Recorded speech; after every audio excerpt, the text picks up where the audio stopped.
hermanos, estudiando el libro de los Hechos, y en muchas ocasiones me gusta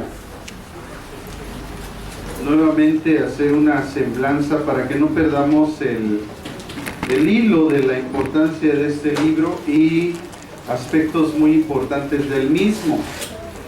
Sabemos que el libro de los Hechos es un libro histórico, es un libro que da la narrativa de acontecimientos que sucedieron en un cierto tiempo, en una cierta época, en una cierta cultura, a un cierto tipo de personas. Es por eso que es catalogado un libro histórico. El libro de Hechos, amados hermanos, también es el libro donde Dios puso los fundamentos. Como ya sabemos, los fundamentos se ponen una sola vez. El libro de Hechos, además, ¿verdad?, está dividido en dos partes fundamentales. La primera de ellas, del capítulo 1 a la primera parte del capítulo 10, donde es la predicación del Evangelio en Jerusalén, en Judea y en Samaria. De la segunda parte del capítulo 10 hasta el capítulo 28 nos habla de la predicación del Evangelio hasta lo último de la tierra. Los dos actores principales del libro de los Hechos, del capítulo 1 a la primera parte del capítulo 10, es el apóstol Pedro, porque a él le fue encomendado la predicación del Evangelio a los judíos. Y de la segunda parte del capítulo 10 hasta el capítulo 28 es el apóstol Pablo. Yo añadiría a una persona más que también es importante mencionar, y es Lucas, que es el autor del libro de los Hechos, escrito o enviado como carta, ¿verdad?, de enseñanza a un hombre llamado el excelentísimo Teófilo. Dentro de las principales enseñanzas que nosotros podemos encontrar en este libro de los Hechos es el punto importante que nosotros vemos en dos cuestiones muy importantes, como es la muerte de el primer mártir llamado Esteban, lo cual nos deja ver a través del Espíritu Santo, debido a todos los versículos que el Espíritu Santo le dedicó a la muerte de Esteban, la importancia que tiene en la vida cristiana el buen testimonio, el servicio, la fidelidad y el amor a la obra de Dios, aún estando dispuestos a dar nuestra vida. Y el segundo aspecto importante es la importancia que tiene para nosotros como hijos de Dios la predicación del Evangelio en todas las ciudades, en todo el mundo. Esas son, amados hermanos, las principales temáticas que tiene el libro de los Hechos.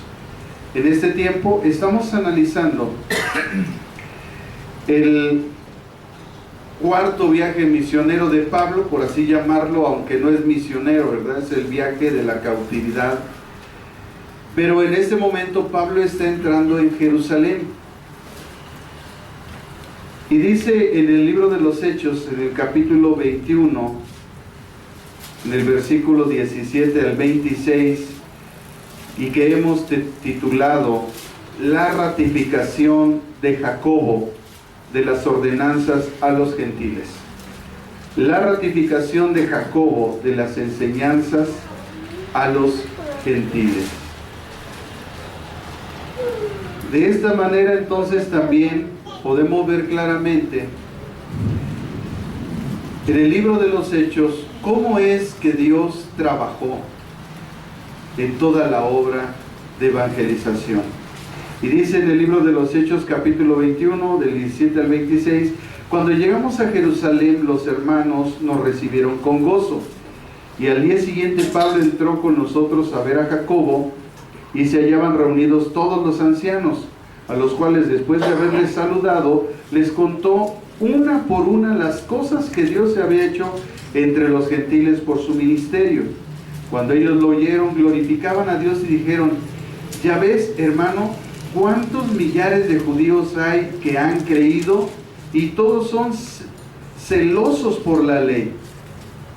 Porque se les había informado en cuanto a ti, que enseñas a todos los judíos que están entre los gentiles a apostatar de Moisés, diciendo que no circunciden a sus hijos ni observen las costumbres. ¿Qué hay pues?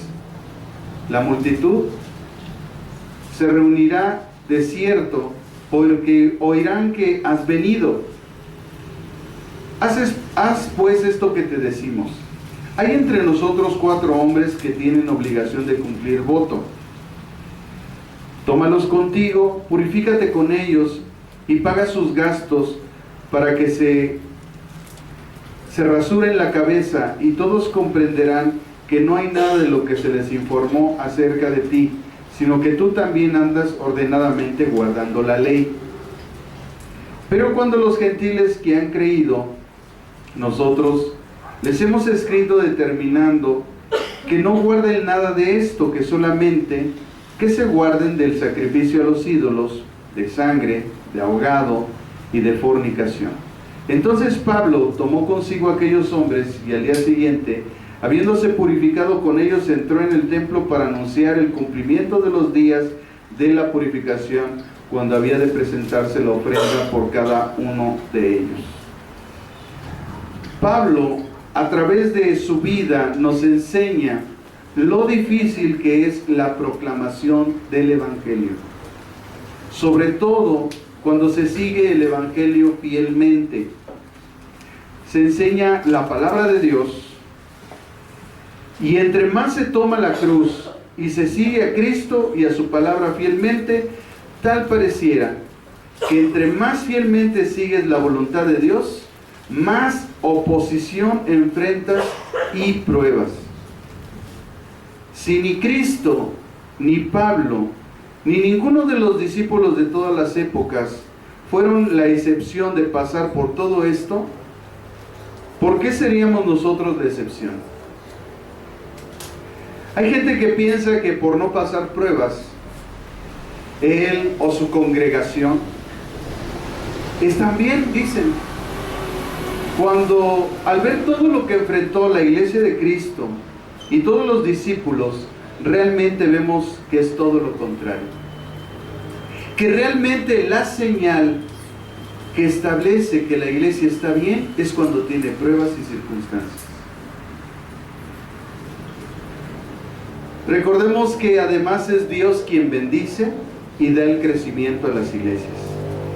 Además, Él bendice a los fieles a Él, a su palabra, a sus mandamientos, principios y preceptos. Los que pretenden agradar a los hombres nunca prosperarán. Pero los que confrontan el pecado y a las personas que están practicando el pecado, ellos prosperarán. Todos aquellos que son infieles a Dios por temor a los hombres, Dios nunca estará con ellos. Un pastor amigo apenas en esta semana decía en la Alianza, en su predicación: si las personas se van por la enseñanza, preocúpate. Pero si se van porque los confrontaste por su pecado, debes estar tranquilo. Solamente que yo aquí veo algunos problemas.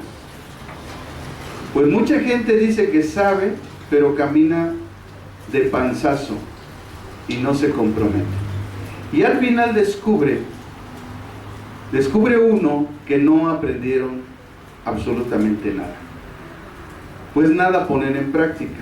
El conocimiento y la práctica siempre van juntos. El problema nunca ha sido el conocimiento, el problema es la práctica. Esto lo hablo como principio general y no por alguien en especial. Nuestra comprensión de la palabra está claramente determinada al conocimiento que adquirimos. Así pasó cuando llegamos a Cristo. Como no teníamos conocimiento, nuestra comprensión era muy limitada de las cosas de Dios. Pablo dijo que él era fariseo de fariseos. Y Jesús dijo de los fariseos que ellos dicen y no hacen. Entonces, está claro, ¿no? El problema no es el conocimiento. El problema es la práctica de las cosas de Dios. No sé por qué hay gente que se asusta del conocimiento. Si bien no lo es todo el conocimiento, pues debe, como acabamos de decir, ir acompañado de la práctica del mismo. El conocimiento va acompañado de esa práctica y esa es la clave. El conocimiento sin práctica no sirve. Pero no está mal el conocimiento. Solamente hay que leer el libro de Proverbios. Este libro, que es de carácter sapiencial, se cansa de instar a los creyentes a adquirir conocimiento y sabiduría. Entonces esto debe de quedar bien claro. Y ese yo he entendido y visto que es el problema de muchas personas.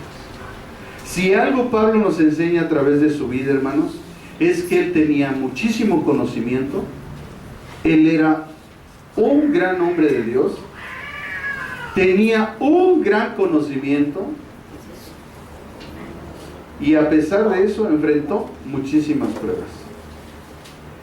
Pablo, en este pasaje que leímos, se enfrentó, como siempre, a las oposiciones de los hermanos con respecto a su doctrina. No es raro nunca ver que alguien esté inconforme con la doctrina. El problema es, ¿sabrán qué es la doctrina? ¿Conocerán cuál es la sana doctrina? ¿Tendrán algún conocimiento acerca de qué es el Evangelio, en qué consiste, dónde está la proclamación y la declaración del mismo, y cuáles son los aspectos más importantes del Evangelio, y más aún el problema que existe cuando una persona no predica el Evangelio? Bueno, sería bueno preguntarles todas estas cosas a esas personas para saber si lo saben, porque si no lo saben, entonces no sé de qué están hablando. ¿Cómo podrías tú discernir entre una sana doctrina y otra doctrina que no es sana cuando ni siquiera sabes en dónde la Biblia dice y habla y enseña acerca de la sana doctrina? Es más, la exhortación que existe en las Escrituras a someternos a las sanas palabras de nuestro Señor Dios y Salvador Jesucristo. Amén. Termino siempre, a veces ya no sé si reír o llorar, porque me doy cuenta de la falta de conocimiento que existe en la gente que dice saber. Pero bueno, Pablo fue acusado por los hermanos de que él enseñaba que tenían que apostatar de las enseñanzas de Moisés. Y cuando nosotros vemos la vida de Pablo y sus enseñanzas, que de hecho tenían todo el respaldo de los discípulos de Cristo, porque él, después de haber subido con ellos 3 años y de que él les expuso el Evangelio de Jesucristo, el cual recibió de una forma sobrenatural, los apóstoles, todos los apóstoles, le dieron la diestra. Eso quiere decir la autorización de predicar lo que él predicaba. Y aún con todo eso, de todas formas, Pablo era cuestionado en muchos lugares. Si nosotros analizáramos las cartas que les escribió primero a los corintios, a los romanos, a los tesalonicenses, a los colosenses, y vamos analizando cada una de las iglesias a las cuales él les escribió, nos vamos a dar cuenta que a pesar de que Pablo enseñó a la gente, les puso los principios, les enseñó sana doctrina y les enseñó el Evangelio de Jesucristo, cuando él iba siempre lo cuestionaba, porque ahora resultaba que los alumnos sabían más que el maestro. Qué tremendo es eso. Pablo en este pasaje enfrentó a esas opiniones que no son sino solamente una demostración de la ignorancia de lo que verdaderamente es el Evangelio de Jesucristo. Y entonces ellos aludían, porque como no entienden la obra redentora de Dios, y el por qué Dios tuvo que hacer otro pacto, ya no como el que había hecho con Israel, con sus padres, puesto que ellos lo habían quebrantado. Y Dios en su misericordia hizo otro pacto en otras condiciones, con otro carácter, para que pudieran ellos recibir su gracia y su misericordia y la salvación a través de la fe en Jesucristo, el cual quitaba principalmente todas esas prácticas religiosas y sacrificiales que hacía el pueblo de Israel. Y el no entender eso hizo que estas personas o estos hermanos que estaban en Jerusalén, judíos convertidos al Evangelio, dijeran que Pablo estaba predicando mal, que Pablo estaba enseñando que debían de dejar todas las prácticas del judaísmo, y que en cierta forma sí era cierto, porque la ley sacrificial fue la que fue anulada, por cuanto el templo de Jerusalén en el año 70 después de Cristo iba a ser completamente destruido, y los judíos nunca más volverían a hacer sacrificios para expiación de sus pecados, porque el Cordero de Dios, el Hijo de Dios, aquel que tenía la gracia de Dios y el mandato de parte del Padre de ponerse por expiación para que a través de su sacrificio en su sangre tuviéramos redención, y por su sangre el perdón de nuestros pecados. Pero esa ignorancia hace que mucha gente no tenga ni la menor idea de lo que es el Evangelio de Jesucristo. Y si pasó en la antigüedad, amados hermanos, pues yo no dudo que pase en nuestros tiempos, porque he descubierto siempre, cuando la gente opina cosas, su terrible ignorancia. Pero ínstelos a estudiar y no quieren. Y bueno, dice por ahí el dicho que no hay mayor ciego que el que no quiere ver. Así que Pablo enfrentó todas esas controversias, todas esas críticas, pero él ya estaba acostumbrado a esto. Por ejemplo, como decíamos, en la iglesia de Corinto, que él enseñó, capacitó con respecto a los principios del Evangelio por él, y resulta que sus alumnos le cuestionaron su apostolado. Dijeron, no, ese no es apóstol. Cuando él los enseñó, o sea, fíjense qué tremendo es eso. Criticaron su ministerio, decían que Pablo no era apóstol, pero ellos eran tan carnales que permitían el pecado en sus vidas y que ignoraban acerca de los dones espirituales, y ellos también decían que eran bien espirituales. Sin embargo, cuando leemos la carta a los Corintios nos damos cuenta que no había otra cosa en sus vidas sino carnalidad, y como decimos nosotros, que testimonio. En el libro de los Gálatas se estaban desviando hacia las enseñanzas judaizantes, precisamente estableciendo como principios el circuncidarse y guardar la ley de Moisés para ser salvos, cuando nosotros, dice claramente Pablo, por gracia sois salvos, por medio de la fe. Esto no es de vosotros, es un regalo de Dios, no es por obras para que nadie se gloríe. Y los Gálatas estaban en esa situación hechizados por la mentira y en contra del Evangelio de la gracia de Dios, que es por la fe en Jesucristo. Porque cuando una persona acepta una mentira, espiritualmente es hechizado, cegado del entendimiento.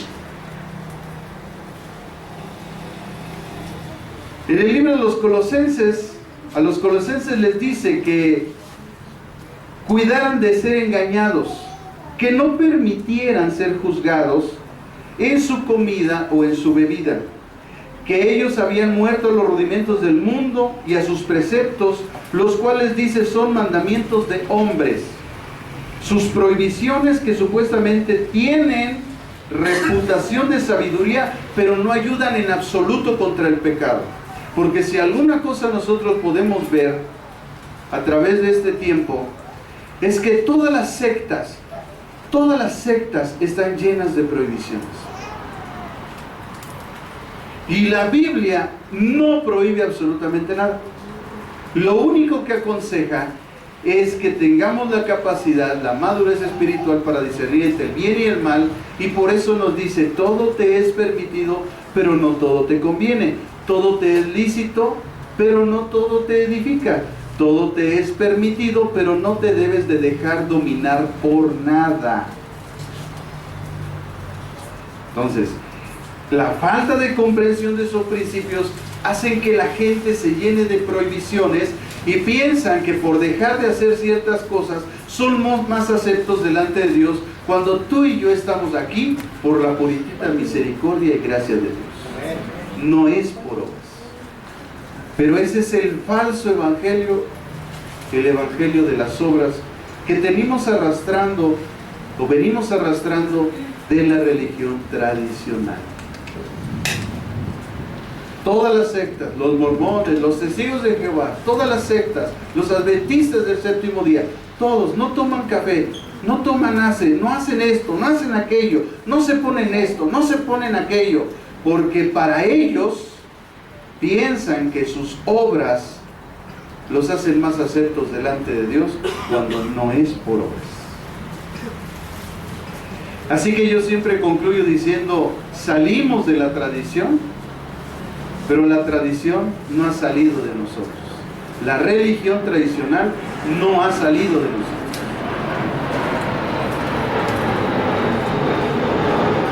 Les dice también Pablo a los de Colosas que guarden la reputación de la sabiduría, que aunque tiene esas cosas, esas provisiones, reputación de sabiduría, no ayudan en nada con los apetitos de la carne. Es decir, lo que los lleva a pecar.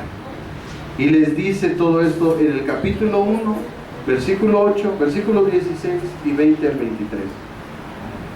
En el verso 8 les dice: mirad que nadie os engañe por medio de filosofías huecas, sutilezas, según la tradición de los hombres, conforme a los rudimentos del mundo y no según Cristo.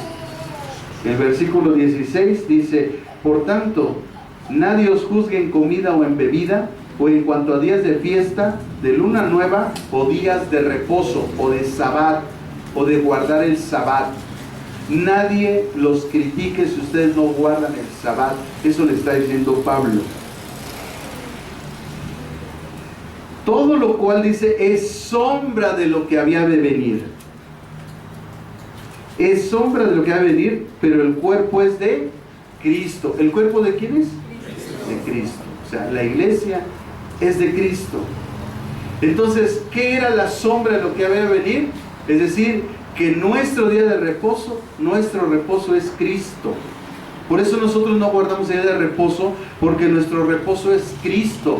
Él les dijo a la gente: yo soy el Hijo del Hombre, es dueño del sábado.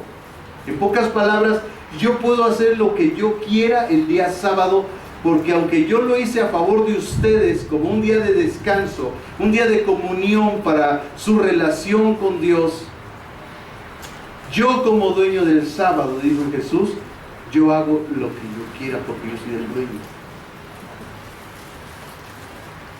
Y al ser Él nuestro reposo, nuestro sabbat, nosotros no necesitamos seguir ninguna de esas ordenanzas. También les dijo en el versículo 16: por tanto, nadie os juzgue en comida o en bebida, o en cuanto a días de fiesta, de luna nueva o días de reposo. Hermanos, si empezamos a analizar, nadie nos puede juzgar en comida o en bebida, nadie. En cuanto a días de fiesta, tampoco. Yo puedo celebrar mi cumpleaños, puedo no celebrarlo, puedo celebrar cualquier cosa y nadie puede juzgarme, porque en eso no consiste el reino de los cielos. No, pero bueno, aquí va a salir el vivo. Ya ves, el pastor dijo que yo puedo tomar lo que sea. Sí, pero también dice la Biblia: no te embriagues con vino. Ese es el equilibrio, ¿verdad? Ese es lo que a veces nos falta leer. Sí, hermanos, la Biblia es un equilibrio, no es hacer... Nosotros somos libres, no hacer para lo que queramos. Somos libres para hacer lo que se debe de hacer. Entonces, el problema es que siempre hacemos las cosas sin medida. Y al rato ya estamos disvariando. Mira, ya cuando usted empieza a reírse fuerte, ya deje de tomar. Ya empieza a disvariar, ya empieza a ver monos, ya empieza a cantar sola o solo, ya cierra esa garganta. Ya empiezan a hacer tonterías. La Biblia, hermanos, es un equilibrio en nuestra vida. Si bien el Señor no nos prohíbe nada, pero Él nos aconseja no ser disfiguros. Tenemos que tener cuidado en esas cosas. Y sobre todo cuando sabemos que hay gente que es débil en el Evangelio. Todo el capítulo 14 de Romanos nos insta a andar en el amor, a cuidar a los débiles. Que si les somos tropiezo en algo, mejor no hacerlo, por causa de ellos, por amor a ellos. Entonces es importante que hallemos el equilibrio, hermanos, en las Escrituras. Ahora hay otro problema grave, que si es el lugar donde una debilidad tuya, pues ya ni siquiera lo toques. Esa es una debilidad. Entonces tenemos que tener mucho cuidado, hermanos, porque a veces se piensa que porque nosotros predicamos el Evangelio de la Gracia estamos dándoles a ustedes una carta de hacer lo que quieran. No, hermanos, nosotros no somos libres para hacer lo que queramos. Somos libres para hacer lo que es correcto a los ojos de Dios. También dice Pablo en el versículo 27, en conformidad, dice, en el versículo 26, pues si habéis muerto con Cristo en cuanto a los rudimentos del mundo, ¿por qué como si vivieras en el mundo os sometes a preceptos tales como no manejes, ni gustes, ni aun toques?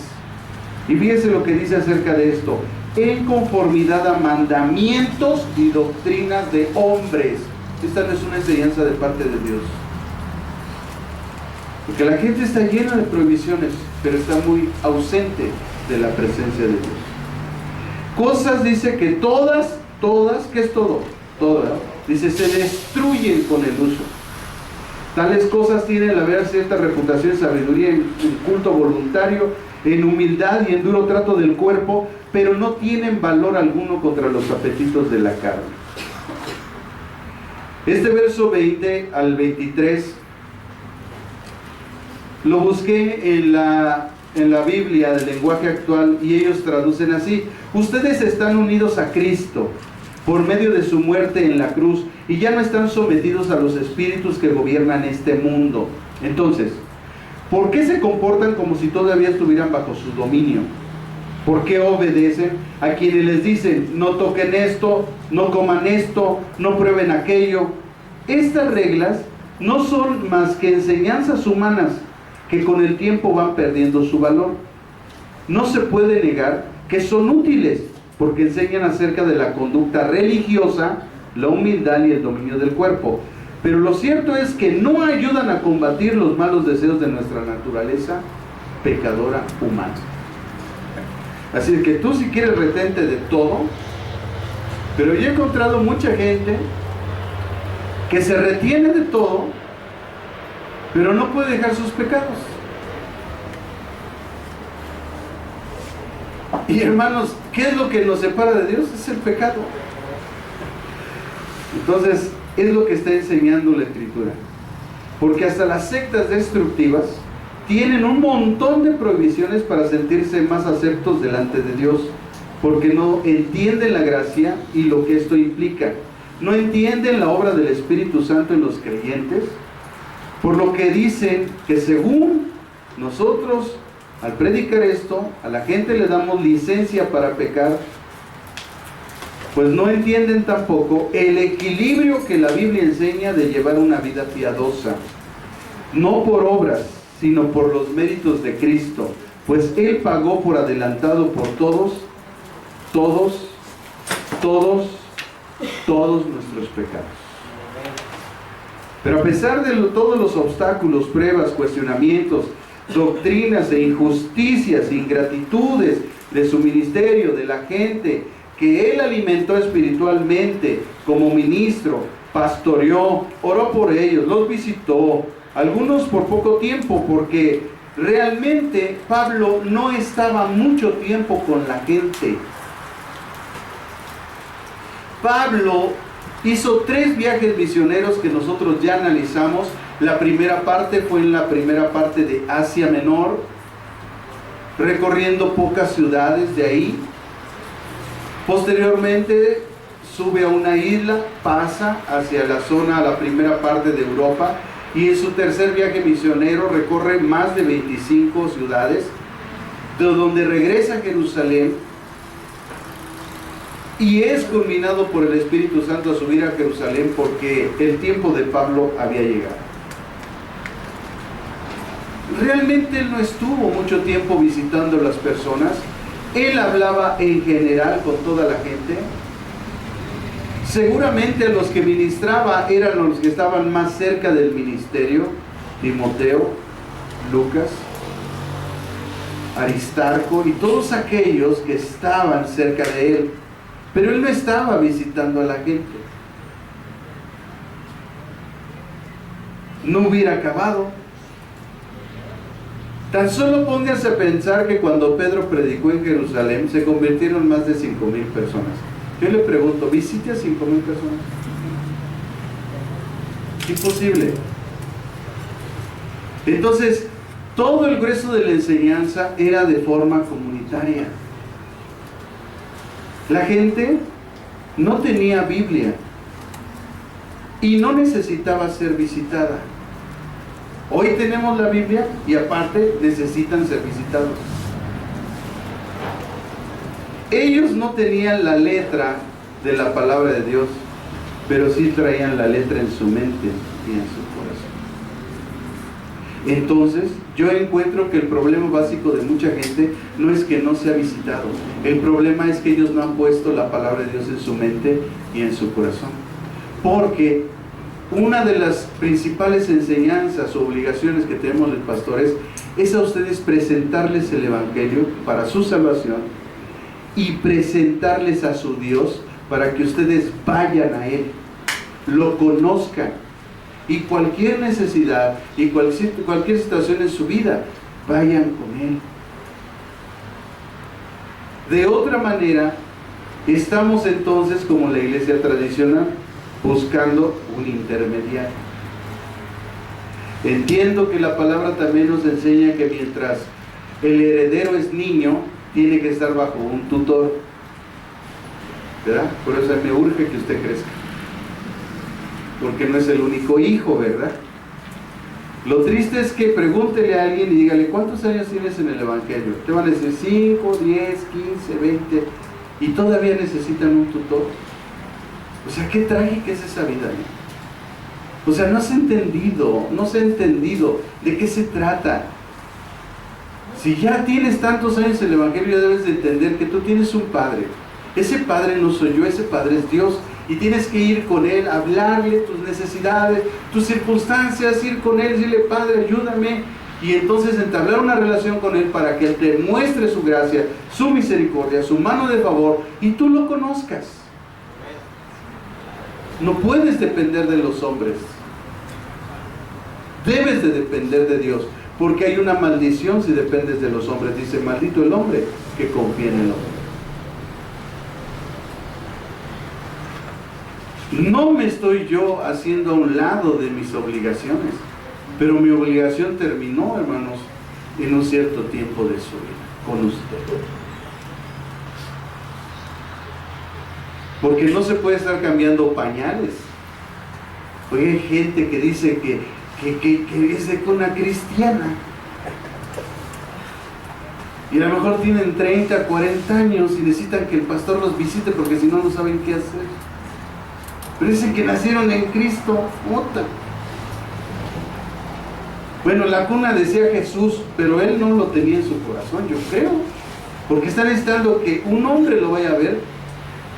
Y eso es lo único que me hace ver, es que esa gente no tiene una relación con Dios. Eso me entristece, porque entonces me doy cuenta que a lo mejor ni siquiera son salvos.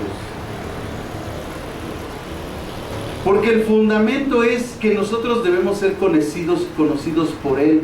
Recuerde que en la Biblia, en el Evangelio de Mateo, hubo gente que echaba fuera demonios, que hacía milagros, que hablaba lenguas, que hacía prodigios y señales, y el Señor Jesús les dijo: nunca te conocí.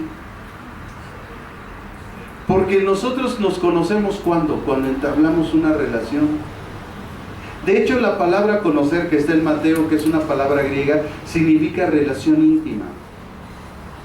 Por eso dice, cuando dice, José no conoció a María hasta después de que tuvo al niño. Y esa palabra conocer significa relación íntima. Entonces, lo que Dios está pidiendo en nuestra vida es una relación íntima. Necesitamos ser conocidos por Él, porque si no somos conocidos por Él, cuando estés delante de Él y digas: yo iba a la iglesia, Señor, yo estaba ahí, yo también temblaba, yo también cantaba, levantaba las manos, y va a decir el Señor: nunca te conocí. O sea, ¿cuándo me viniste a ver? Digo, pongo esta situación, hermanos, en una forma práctica y simple. Cuando nosotros nos enamoramos, ¿verdad?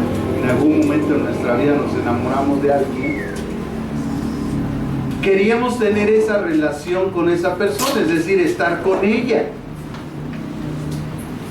Pero ¿cómo nosotros vamos a ser conocidos por el Señor cuando no estamos con Él? Cuando ni siquiera oramos, cuando nunca tomamos la Biblia en la semana para leerla, para decirle: Señor, aquí estoy, muéstrame, Señor, enséñame tú. Ya me enseñó el pastor, ya me enseñó mi maestro, ahora enséñame tú. Y que tengamos esa comunión con Él y podamos palpar y ver y escuchar a nuestro Señor en nuestra vida.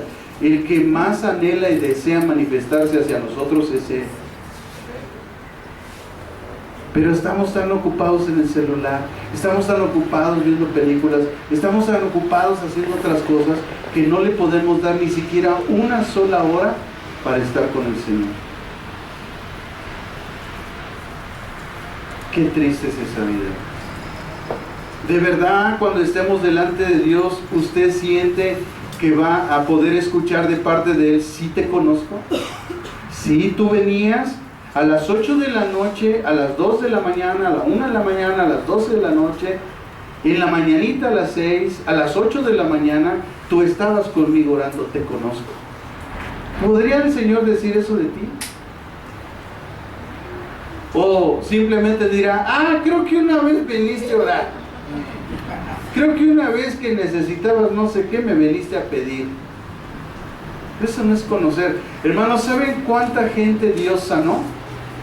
Bueno, hubo 10 leprosos que fueron sanados y 9 se fueron al infierno sanos, y 1 se fue sano al cielo, 1. Pero 9 se fueron al infierno sanos, pero se fueron al infierno. Porque el hecho de recibir algo de Dios no quiere decir que Él nos conoce. La Biblia se refiere a tener una relación con Él.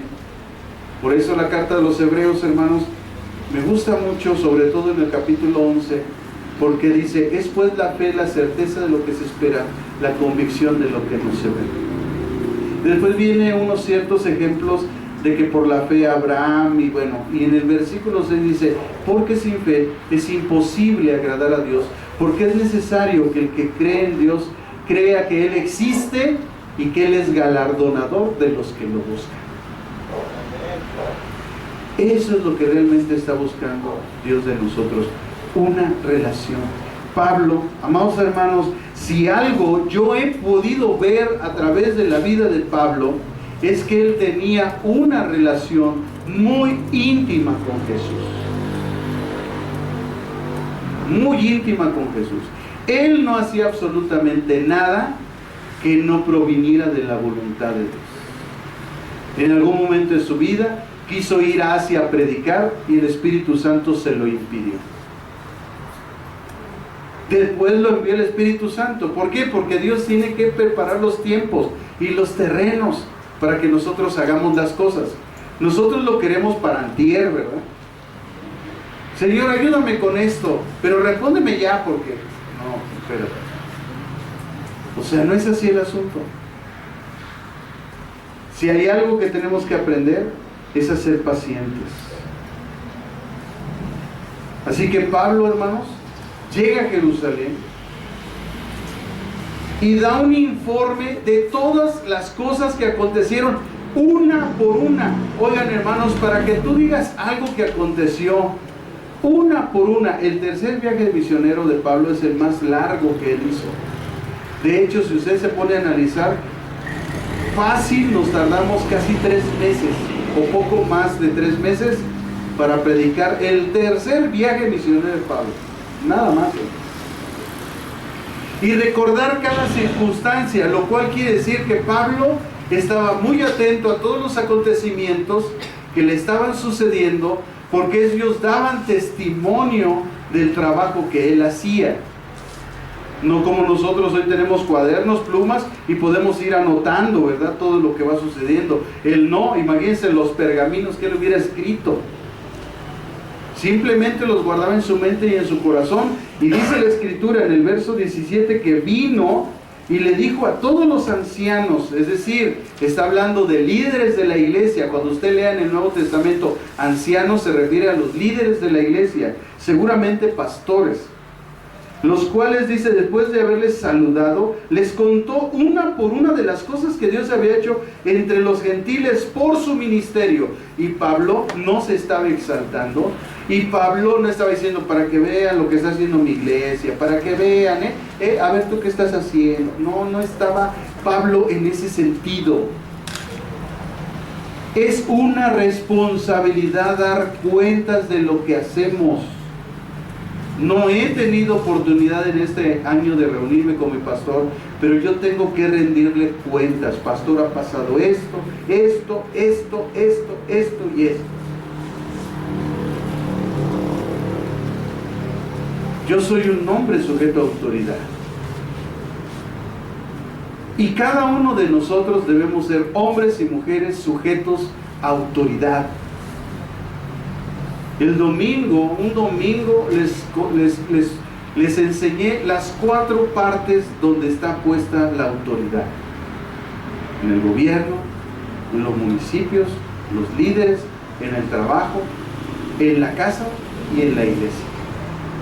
Esas son las partes donde Dios ha puesto autoridades. Y uno de los problemas más graves de la iglesia cristiana es que la gente no se quiere sujetar a la autoridad. Si hay algo que yo les puedo decir, por lo cual yo puedo estar aquí predicándoles a ustedes, es que yo una vez tuve la necesidad de sujetarme a mi autoridad. Y fue la sujeción a mi autoridad lo que me dio la calidad moral de venirme a parar enfrente de un púlpito. Yo no sé cómo hay personas que tienen la calidad moral de quererse parar delante de un púlpito cuando ellos ni siquiera se sujetan a una autoridad. Créanme cuando les digo que el diablo no le tiene miedo al que más sabe, ni al que más ora, ni al que más ayuna, ni al que más espiritual se sienta, ni al que hable lenguas. No. Satanás, al único que se sujeta es al que está bajo autoridad, bajo la autoridad de Dios. A ese el diablo se sujeta. Cuando ese hombre ora, cuando ese hombre pide a Dios que Satanás sea reprendido, Satanás es reprendido por Dios, porque ese hombre está sujeto a su autoridad. ¿Saben cuál fue el problema del cielo? ¿Saben por qué surgió la maldad? Porque un ángel no se sujetó a su autoridad. No sujetarse a la autoridad, hermanos, es una señal clara, irremovible, de que detrás de tu comportamiento está Satanás.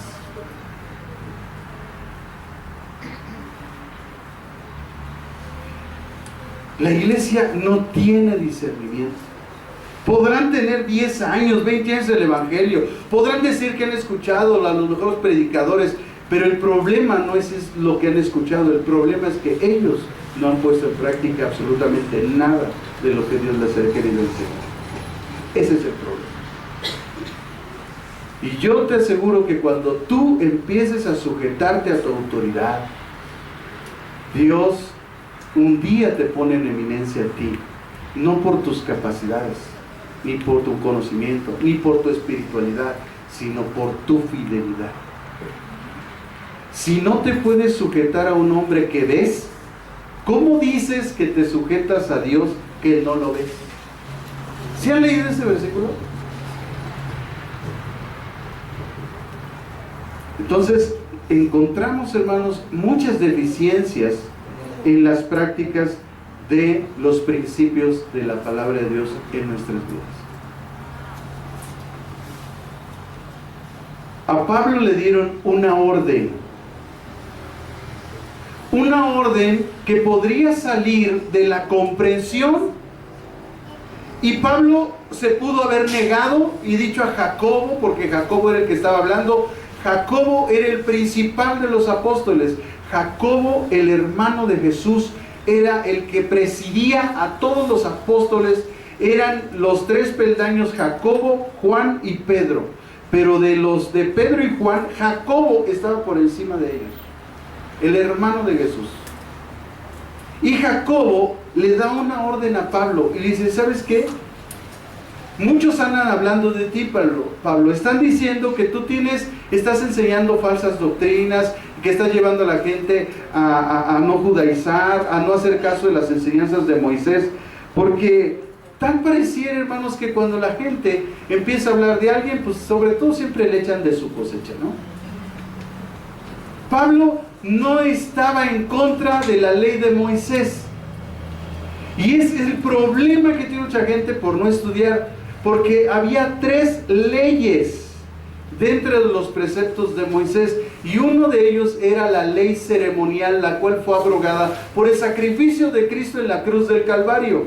Y eso era con lo que Pablo estaba en contra. Por eso decía: por cuanto por la ley ninguno va a ser justificado o perdonado.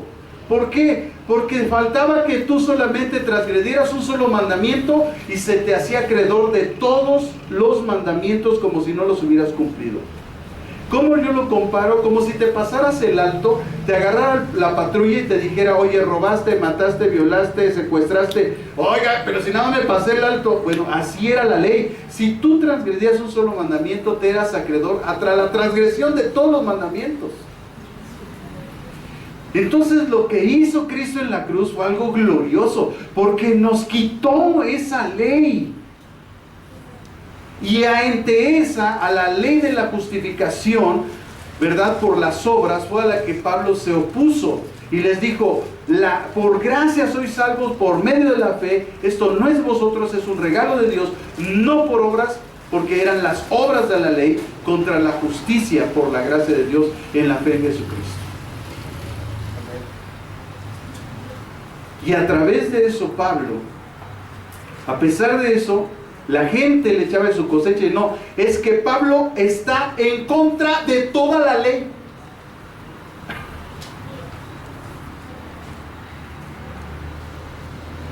No, Pablo no estaba en contra de toda la ley. Pablo estaba en contra de la ley sacrificial, porque esa había sido cumplida por Cristo para la redención y la salvación de nuestras almas. Es el problema que mucha gente tiene, hermanos, la falta de conocimiento. Y la falta de conocimiento les dice a veces decir burradas. Estaba escuchando a un hermano, me mandó una predicación de un judío mesiánico que decía: cuando Jesús entró al templo, Jesús estaba en contra del templo y sacó a los cambistas a latigazos. Y fíjense que no hay peor mentira que mezclar mitad verdad y mitad mentira. Esa es la peor mentira, porque es la que convence a los indoctos, a los incrédulos y a los que no saben hacer un justo juicio. Jesús, le dije a mi hermano: ten cuidado con ese judaizante. Le voy a decir por qué. Porque Jesús no estaba en contra del templo. Jesús estaba en contra de los religiosos del templo. 1. 2. De aquellos que hacían negocio con la fe. Contra esos que les había sido ordenado que el templo era un lugar de oración y no una cueva de ladrones. Contra eso estaba en contra Jesús. Pero cuando nosotros no sabemos escuchar, porque, amados hermanos, problema del mexicano es que no sabe escuchar. No sabe escuchar. Cuando está enojado, cuando está atribulado, cuando está cegado, no escucha y no sabe escuchar. Y así, lo mismo pasó con estos hermanos. Y Jacobo, a pesar de eso, le pone una encomienda, le pone un mandato y le dice: mira, Pablo, tenemos 4 jóvenes que van a hacer un voto nazáreo, para que todos vean y les des testimonio que lo que estás en contra es en contra de la ley sacrificial, no de las normas, porque cualquier judío, hermano, que se convierta al evangelio puede seguir practicando las normas judías, pero la ley sacrificial ya no tiene ninguna cuestión sobre ellos, porque ellos han entendido que Cristo salvó sus vidas y Él se ofreció como el Cordero de Dios que quita el pecado del mundo. Y pueden practicar el sabbat y pueden hacer todas esas cosas que comprenden a los judíos. Ahora ellos entienden la circuncisión y dicen: no solo es la física, es también la del corazón. Pero nosotros los gentiles no estamos obligados a nada de eso. A nada de eso estamos obligados. Y dice la Escritura que Pablo, en obediencia a Jacobo, a su autoridad, dijo: está bien. Y dice que pagó para que esos 4 hicieran el voto. No se dice la cantidad, estuve investigando, pero los comentaristas bíblicos dicen que la cantidad que pagó Jacobo fue muchísimo dinero por 4 votos, 4 votos nazáreos. O sea, pongamos que te dicen: vas a ser padrino de boda y vas a pagar la misa, ¿no? Y cada una es en la catedral y te cuesta 5,000. Y Pablo, en obediencia, hizo eso, porque él era un hombre sujeto a su autoridad. Por eso el respaldo de Dios era incondicional para Pablo. Pablo era uno que cuando los demonios lo veían en la esquina se echaban a correr, porque sabían que Pablo sí los echaba afuera.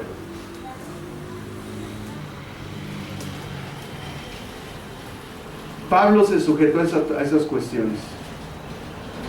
Pero ¿qué les dijo después Jacobo a todos los hermanos? Les dijo: nosotros hemos mandado que no se inquiete a los gentiles. Y ahí viene, hermanos, la base del tema que hoy estamos compartiendo, la ratificación que hace Jacobo de lo único, escuche, lo único que impuso que siguieran los gentiles. Y fue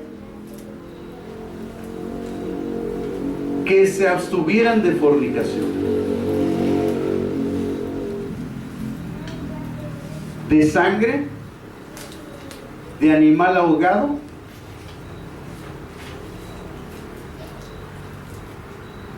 y dice la Escritura ahí, hermanos, de fornicación, de sangre, de ahogado, de lo sacrificado a los ídolos. Perdón, de sangre, de ahogado, no, de sacrificado a los ídolos, de sangre, de ahogado y de fornicación. De sangre, porque en ese tiempo, porque hay que contextualizar, hermanos, siempre que nosotros interpretamos la Biblia tenemos que contextualizar. En ese tiempo, la sangre, el consumo de sangre era en un sentido ritualista, como lo hacían todas las religiones paganas en sus pactos, peticiones, dedicaciones y ofrecimientos a sus dioses paganos. De fornicación, porque este pecado no solo es un pecado físico, es un pecado espiritual. Este pecado es tanto físico como espiritual y es de infidelidad. Físico, si es a la pareja, y espiritual, si es a Dios. La fornicación abarca pecados como adulterio, sexo antes del matrimonio, homosexualismo, lesbianismo, zoofilia, masturbación, idolatría y toda perversión sexual y espiritual. Y adulterio se divide en dos partes fundamentales: adulterio físico y adulterio espiritual. Cuando una mujer está viendo la televisión y es atraída por sus ojos ante un artista, hacia un muchachón que les enseñó los cuadros, ¿verdad? Y empieza ella a maquinar y dice: ay papito, ay muñeco. Bueno, en ese momento esa mujer ya está cometiendo el pecado de adulterio en contra de su esposo. Si pasa un muchacho en la calle y dice: ay papi, bueno, ya en ese momento esa mujer está cometiendo adulterio. Yo le preguntaría a esa mujer, a ver que fuéramos nosotros, que pasaron una muñecona y dijéramos: ay mi hermano, como que están cayendo los ángeles porque te estoy viendo aquí. No, o sea, es lógico, aquella me va a voltear un cachetadón, ¿no? Pero ¿qué pasa cuando ustedes lo hacen, mujeres? ¿Qué pasa cuando ustedes lo hacen?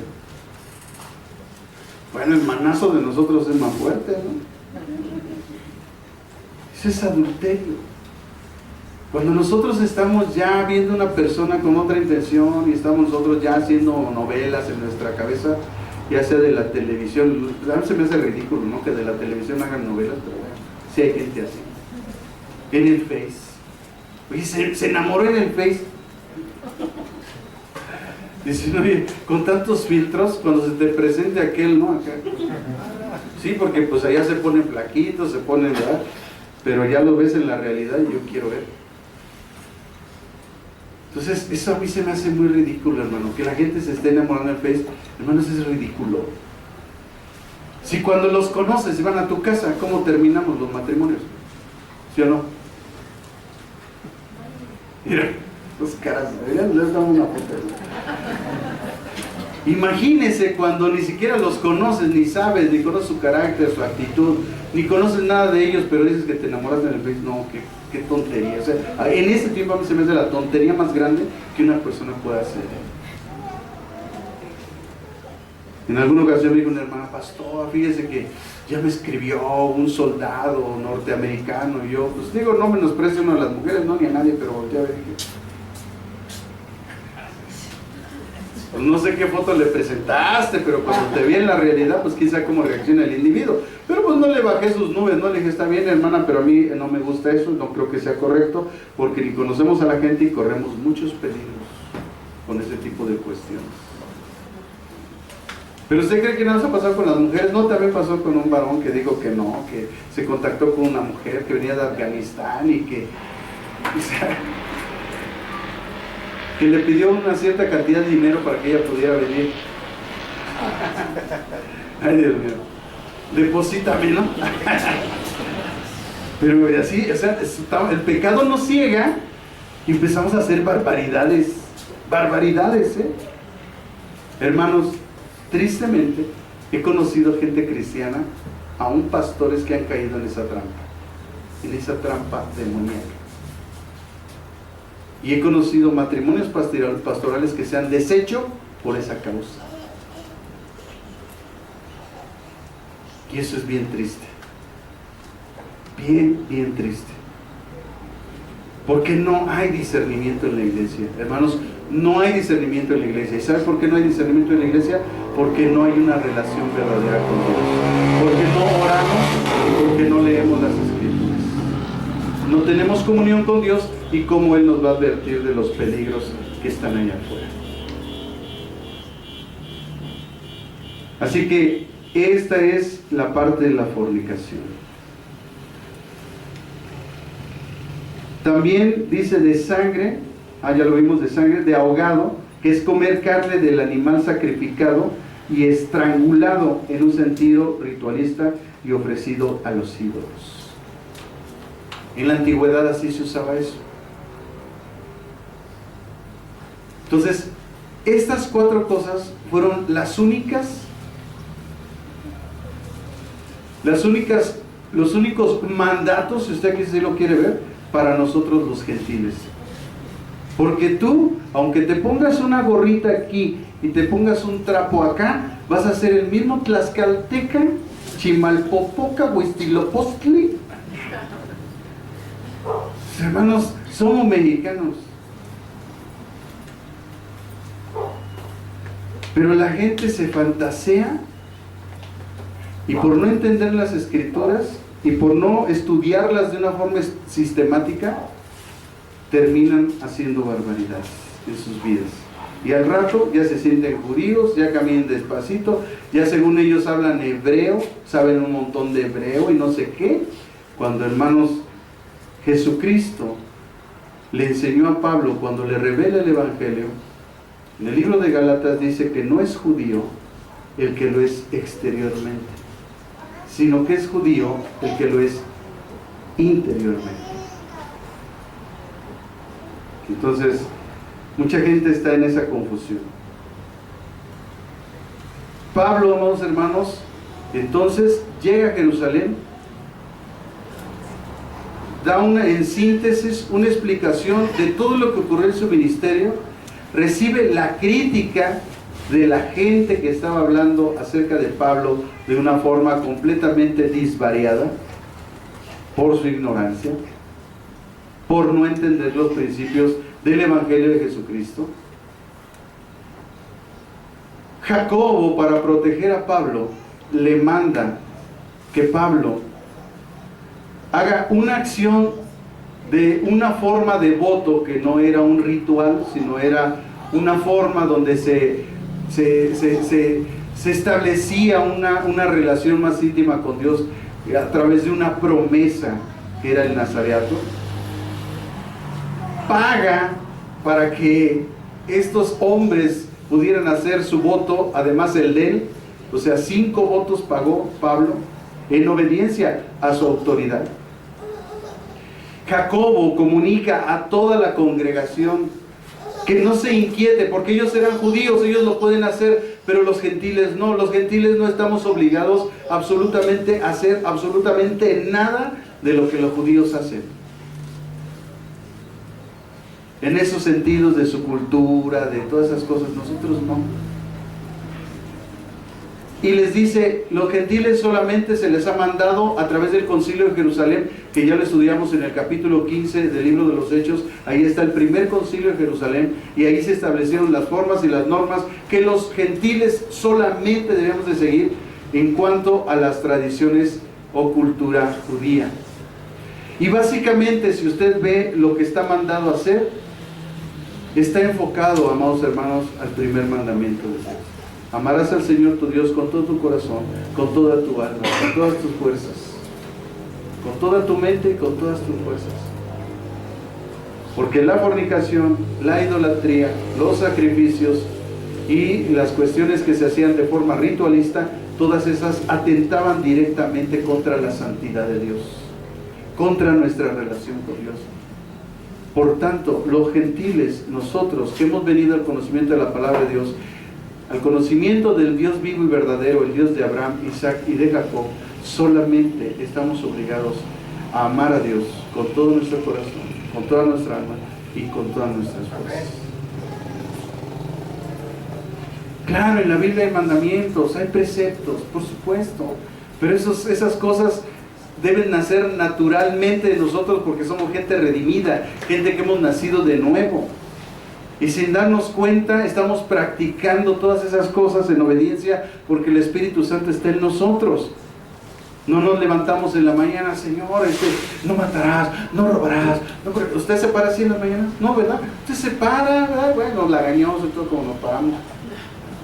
Y decimos, Señor, gracias por este día, gracias por darme la vida, ayúdame, bendíceme, Señor, bendice mi trabajo, mi esposa, mis hijos. Y se acabó, pero no estamos en esa, no matarás, no robarás, no pregolarás. No estamos así, porque nosotros hemos entendido que no son nuestros méritos los que nos dan nuestra relación con Dios. Fueron los méritos de Jesús los que nos han dado esa puerta, y ahora podemos entrar confiadamente al trono de la gracia para obtener el oportuno socorro en toda nuestra vida. Si nosotros no entendemos esto, hermanos, no podemos avanzar en nuestra vida cristiana. En conclusión, muchos hermanos de Jerusalén entonces recibieron alegremente a Pablo. Lo recibieron con gozo, pero no su doctrina, porque ellos decían que supuestamente estaba llevando a apostatar las enseñanzas de Moisés. Jacobo aclaró ese punto y protegió a Pablo. Y ese es el mismo pensamiento que hasta hoy muchos judaizantes tienen acerca del apóstol Pablo. De hecho, hoy ya lo están calificando a todo el Nuevo Testamento como antisemita. En Estados Unidos se acaba de prohibir el Nuevo Testamento.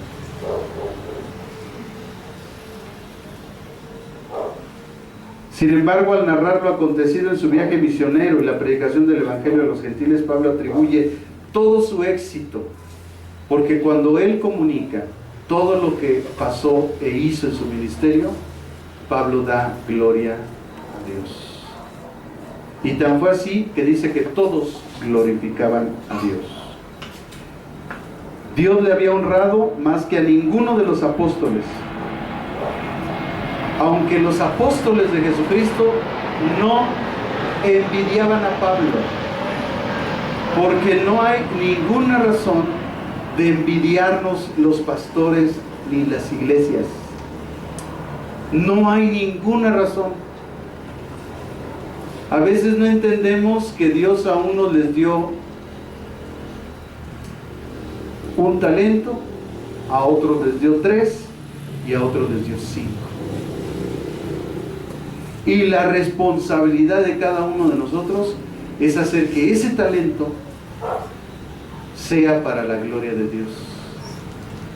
Y cuando Él nos tome cuentas, le digamos: Señor, me diste un talento y gané otros 2, otros 3. Entonces Él dirá: buen siervo y fiel, en lo poco has sido fiel, y en lo mucho te pondré, entra en el gozo de tu Señor.